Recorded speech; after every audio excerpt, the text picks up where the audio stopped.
വിശ്വസേട്ടാ അവന് നല്ല കഫക്കെട്ടുണ്ടായിരുന്നു, ഒന്ന് ഹോസ്പിറ്റലാക്കിയിട്ട് പോ. എടി ഇപ്പം എങ്ങനെ പോകാനാണ്? ഇപ്പം എനിക്ക് ജോലിക്ക് പോകണ്ടേ? വൈകിട്ട് പോവാ. അയ്യോ ഡോക്ടറിന്റെ സമയം ഇപ്പോഴല്ലേ, വൈകിട്ട് പോകാൻ പറ്റൂല, ഇപ്പൊ തന്നെ പോണം. വിളിച്ചോണ്ടിരുന്നാൽ ശരിയാവൂല. ഇപ്പം എനിക്ക് എന്തായാലും നേരമില്ല, നീ ഇപ്പം എന്തെങ്കിലും ചെയ്യ്, ഞാൻ പോവാണ്. ഇനി എന്ത് ചെയ്യുമെന്ന് ഓർത്ത് വിഷമിച്ചിരുന്നപ്പോഴാണ് പെട്ടെന്ന് യാത്രി ആപ്പിനെ പറ്റി ഓർമ്മ വന്നു കേട്ടോ.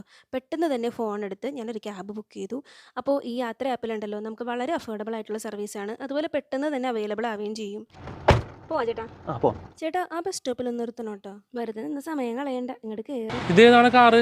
വാ, ഇങ്ങോട്ട് കയറ്, ഞാൻ പറയാം. ചേട്ടാ ഈ ക്യാബ് ഞാൻ യാത്രി ആപ്പ് വഴി ബുക്ക് ചെയ്തതാണ്. എടി ഇത് ഒരുപാട് റേറ്റ് ആവൂലേ ഇതിന് പോകാനായിട്ട്? ഇല്ല ചേട്ടാ, അങ്ങനെ റേറ്റ് ആവില്ല ഇതിന് നോർമൽ റേറ്റേ ഉള്ളൂ. നമ്മൾ സാധാരണ ആൾക്കാർക്ക് അഫോർഡബിൾ ആവുന്ന റേറ്റ് ഇതിന് വരുന്നുള്ളൂ ചേട്ടാ, അതല്ലേ ഞാൻ ബുക്ക് ചെയ്തത്. യാത്രയപ്പിൽ എനിക്ക് ഏറ്റവും ഇഷ്ടപ്പെട്ടത് ഫാസ്റ്റ് ബുക്കിംഗ് ആണ്. പെട്ടെന്ന് തന്നെ നമുക്ക് ക്യാബ് ബുക്ക് ചെയ്യാൻ പറ്റും, അതുപോലെ തന്നെ അഫോർഡബിൾ പ്രൈസും. ഇപ്പോൾ ഞങ്ങളുടെ വീട് ചെറായിൽ നിന്ന് ഞാറക്കൽ വരെ പോകാനായിട്ട് ആകെ ഇത് 141 രൂപയാണ്.